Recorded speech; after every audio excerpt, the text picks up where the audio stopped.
Students, ಈಗ ನಾವು model question paper 3ಗೆ ನಲ್ಲಿರೋ ಗ್ರಾಮರ್ಗೆ ಉತ್ತರ ನೋಡೋಣ. ಮೊದಲಿಗೆ fill in the blanks with passive form of verb given in the brackets. ಇದು 3 ಅಂಕಗಳಿಗೆ. ಇದಕ್ಕೆ ಉತ್ತರ ನೋಡೋಣ. Passive form of the verb. Vijay entered a toy shop with his daughter Niharika. Various colourful toys find ಅಂತ ಇದೆ. ಇದು ಎಂಟರ್ಡ್ ಅನ್ನೋದು ಪಾಸ್ಟ್ ಟೆನ್ಸಲ್ಲಿ ಇರೋದ್ರಿಂದ ಇದು ಕೂಡ ಪಾಸ್ಟ್ ಟೆನ್ಸಲ್ಲೇ ಇರಬೇಕು. ಅಂದರೆ ಕಲರ್ಫುಲ್ ಟಾಯ್ಸ್ ಅನ್ನೋದು ಪ್ಲೂರಲಲ್ಲಿದೆ, ಅದಕ್ಕೆ ವರ್ ಫೌಂಡ್ ಆಗುತ್ತೆ. ಫೈಂಡ್ ಅನ್ನೋದು ಏನಾಗುತ್ತೆ? ವರ್ ಫೌಂಡ್ ಆಗುತ್ತೆ. He attract towards a Barbie doll ಅಂತಿದೆ, ಅದಕ್ಕೆ ಉತ್ತರ ಹಿ ವಾಸ್ ಅಟ್ರ್ಯಾಕ್ಟೆಡ್. ಸ್ಪೆಲ್ಲಿಂಗನ್ನು ಕರೆಕ್ಟಾಗಿ ಬರೀರಿ. And bought it. The payment do ಅಂತಿದೆ, ಇಲ್ಲಿ ಡೂದು ಯಾವ ಫಾರ್ಮಲ್ಲಿ ಬರಿಬೇಕು ನೀವು? Was done through UPI mode. ಮುಂದಿನ ಪ್ರಶ್ನೆ, fill in the blanks by choosing appropriate expressions given in the bracket. ಇದು 2 ಮಾರ್ಕ್ಗಿದೆ. ಇಲ್ಲಿ ಏನು ಚಾಯ್ಸ್ ಕೊಟ್ಟಿದ್ದಾರೆ? Brain child, swept across, go out. Okay. ಪ್ರಶ್ನೆ, ಸೈಕ್ಲಿಂಗ್ ಹ್ಯಾಸ್ ಡ್ಯಾಶ್ ಪುದುಕೊಟ್ಟಾಯ್. ಇದಕ್ಕೆ ಫಸ್ಟ್ ಬ್ಲ್ಯಾಂಕ್ಗೆ ಸರಿಯಾದ ಉತ್ತರ cycling has swept across Pudukkottai. It has become a movement. It was the brain child of Sheela Rani Chunkath who was the former district collector. ಇಲ್ಲಿ ನಾವು ಒಂದು observe ಮಾಡ್ತೀವಿ, ಏನಂದರೆ ಇಲ್ಲಿ ಚಾಯ್ಸ್ ಕೊಟ್ಟಿದ್ರೂ ನೀವು ಸ್ಪೆಲ್ಲಿಂಗ್ ಮಿಸ್ಟೇಕ್ ಮಾಡ್ತೀರಾ, ಮಾರ್ಕ್ಸ್ ಕಳ್ಕೊಳ್ತೀರಾ. ಹಾಗೆ ಮಾಡಬೇಡಿ, ಆಯಿತಾ?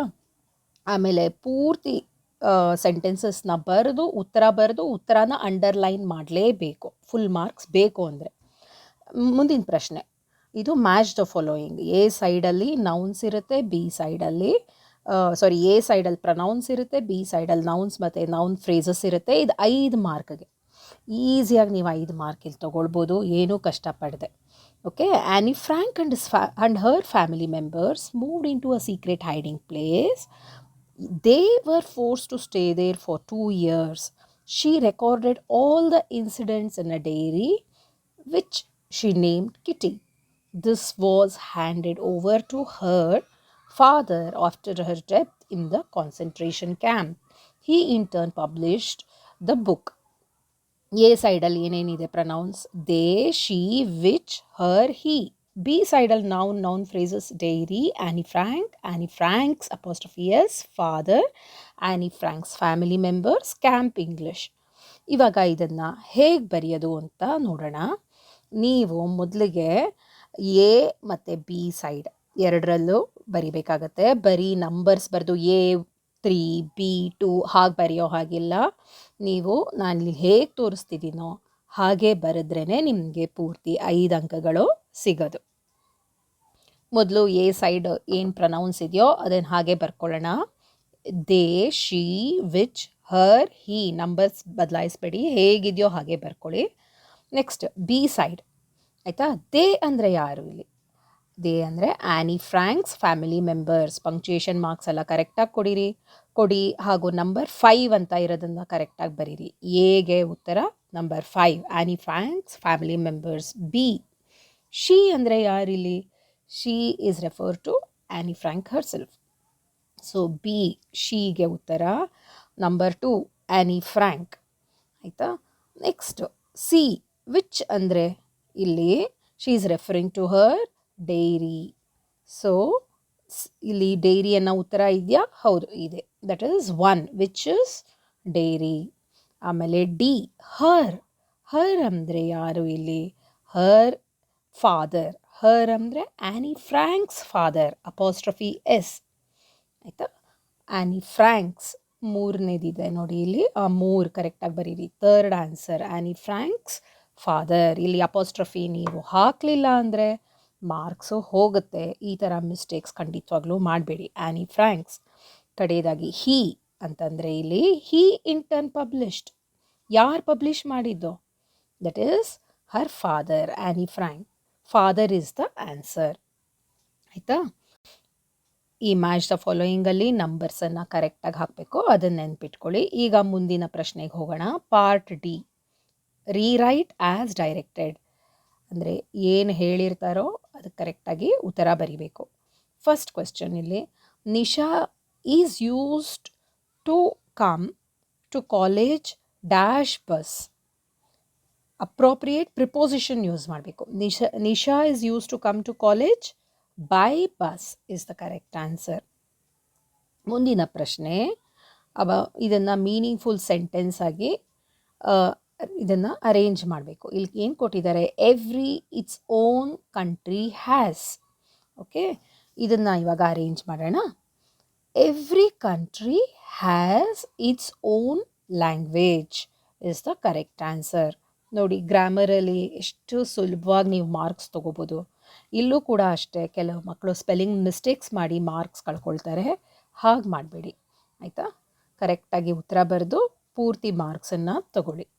ಮುಂದಿನ ಪ್ರಶ್ನೆ ನೋಡೋಣ.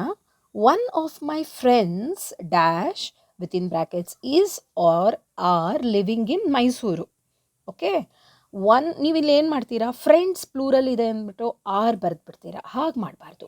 ಒನ್ ಆಫ್ ಮೈ ಫ್ರೆಂಡ್ಸ್, ನನಗೆ ತುಂಬ ಫ್ರೆಂಡ್ಸ್ ಇದ್ದಾರೆ, ಅದರಲ್ಲಿ ಓನ್ಲಿ ಒನ್ ಅಂದರೆ ಏನಾಯಿತು, ಸಿಂಗ್ಯುಲರ್. ಇಲ್ಲೇನು ಕೇಳಿದ್ದಾರೆ, use an appropriate verb that agrees with the subject verb agreement ಪ್ರಶ್ನೆ ಇದು. So one of my friends ಅಂತ ಬಂದಾಗ one is singular, so you have to write the answer is. One of my friends is living in Mysuru. Next question, Priya dash verb ಏನು ಕೊಟ್ಟಿದ್ದಾರೆ, go ಅನ್ನೋ verb ಕೊಟ್ಟಿದ್ದಾರೆ ಬ್ರ್ಯಾಕೆಟಲ್ಲಿ, to office by car every day. And the question is use the appropriate form of the verb given in brackets. ಅದಕ್ಕೆ ಉತ್ತರ Priya goes to office. ಮುಂದಿನ ಪ್ರಶ್ನೆ ನೋಡೋಣ. Fill in the blanks with the right linkers. ನೀವು text book ಚೆನ್ನಾಗಿ ಓದಿದರೆ ಲಿಂಕರ್ಸ್ನ ಈಸಿಯಾಗಿ answer ಮಾಡ್ಬೋದು, ಆಯಿತಾ?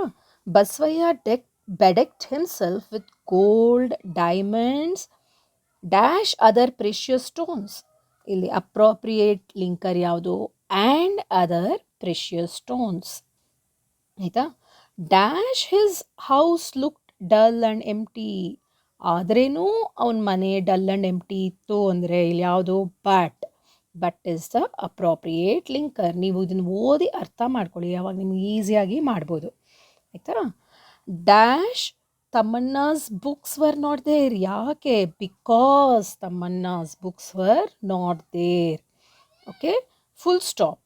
ಇಲ್ಲಿ ಫುಲ್ ಸ್ಟಾಪ್ ಆದಮೇಲೆ ಯಾವ ವರ್ಡನ್ನ ನೀವು ಬರಿತೀರೋ ಅದು ಕ್ಯಾಪಿಟಲ್ ಲೆಟರಲ್ಲಿ ಇರಬೇಕು. Dash he started inviting scholars, poets and musicians to his place. Okay, therefore he started inviting scholars, poets and musicians to his place. Next question, again rewrite as directed. ಇಲ್ಲಿ ಏನು ಹೇಳಿದ್ದಾರೆ, add a question tag. Question tag ಅಂದರೆ question mark ಬರೀಲೇಬೇಕು. It's very very important. Please note this point. ಕರೆಕ್ಟಾಗಿ ಉತ್ತರ ಬರೀತೀರಾ, ಆದರೆ question mark ಹಾಕದೆ ನೀವು ಮಾರ್ಕ್ಸ್ ಕಳ್ಕೊಳ್ತೀರಾ. ಹಾಗೆ ಮಾಡ್ಕೊಳ್ಳೇಬೇಡಿ. ಅಲರ್ಟಾಗಿರಿ, ಅವೇರ್ನೆಸ್ ಇಟ್ಕೊಳ್ಳಿ, ಕರೆಕ್ಟಾಗಿ ಬರೀರಿ. ಐ ಡು ನಾಟ್ ನೋ ಅನ್ನೋದು ನೆಗೆಟಿವ್ ಆಗಿದೆ, ಸೊ ಅದಕ್ಕೆ ಪಾಸಿಟಿವ್ ಕ್ವಶನ್ ಟ್ಯಾಗ್ ಹಾಕಿ. I do not know what to do I question mark ಹಾಕಿ, ಆಯಿತಾ? ಆಮೇಲೆ ಐ ಅನ್ನೋದನ್ನು ಯಾವಾಗಲೂ ಕ್ಯಾಪಿಟಲ್ ಲೆಟರಲ್ಲೇ ಬರೀರಿ. Next one, a policeman was clearing the traffic. ಇಲ್ಲಿ ಏನಂತ ಕೇಳಿದ್ದಾರೆ, ಫ್ರೇಮ್ WH ಕ್ವೆಶ್ಚನ್. WH ಕ್ವೆಶ್ಚನ್ದು ನಾನು ಮತ್ತೆ ಡೀಟೇಲಾಗಿ ಪಾಠ ಮಾಡ್ತೀನಿ, ಆಯಿತಾ? ನನ್ನ ಚಾನಲ್ಗೆ ಸಬ್ಸ್ಕ್ರೈಬ್ ಮಾಡಿದ್ರೆ ನಿಮ್ಗೆ ಅದರ ನೋಟಿಫಿಕೇಷನ್ ಸಿಗುತ್ತೆ, ನೀವು ಕಲ್ತ್ಕೊಳ್ಬೋದು. Frame WH question to get underline words as answer. ಇಲ್ಲಿ ಅ ಪೊಲೀಸ್ ಮ್ಯಾನ್ ಅನ್ನೋ ವರ್ಡ್ ಅಂಡರ್ಲೈನ್ ಆಗಿದೆ. So who was clearing the traffic is the correct answer. And what is the punctuation mark that you have to use? A question mark. Question mark ಬರೀಲಿಲ್ಲ ಅಂದರೆ ಏನಾಗುತ್ತೆ, 0 marks. So question mark ಬರೀಲೇಬೇಕು. ಎಷ್ಟು ಸುಲಭ ನೋಡಿ marks ತೊಗೊಳ್ಳೋದು grammar ಸೆಕ್ಷನಲ್ಲಿ, ಆಯಿತಾ? ಮತ್ತು ಕಡೆಯದಾಗಿ, rectify the errors in the following sentences and rewrite them. Errors ಅಂದರೆ ಏನು, ಮಿಸ್ಟೇಕ್ಸ್. ರೆಕ್ಟಿಫೈ ಅಂದರೆ ಕರೆಕ್ಟ್ ಮಾಡಿ, ಇಲ್ಲಿ ಏನು ತಪ್ಪಿದೆಯೋ ಅದನ್ನು ಕರೆಕ್ಟ್ ಮಾಡಿ ಬರೀರಿ ಅಂತ, ಆಯಿತಾ? ಮೊದಲನೇ ಪ್ರಶ್ನೆ, King Lear is a interesting play. Okay, ಇದನ್ನು ನೀವು ನಿಮ್ಗೆ ಒಂದೊಂದು ಸರಿ ನೋಡಿದ ತಕ್ಷಣ ಅನ್ನಿಸ್ಬೋದು ಎಲ್ಲ ಕರೆಕ್ಟಾಗಿದೆಯಲ್ಲ ಅಂತ, ಬಟ್ ಎಲ್ಲೋ ಒಂದು ಕಡೆ ತಪ್ಪಿರುತ್ತೆ, ನೀವು ಅದನ್ನು ಹುಡುಕಬೇಕಾಗತ್ತೆ. King Lear is a interesting play.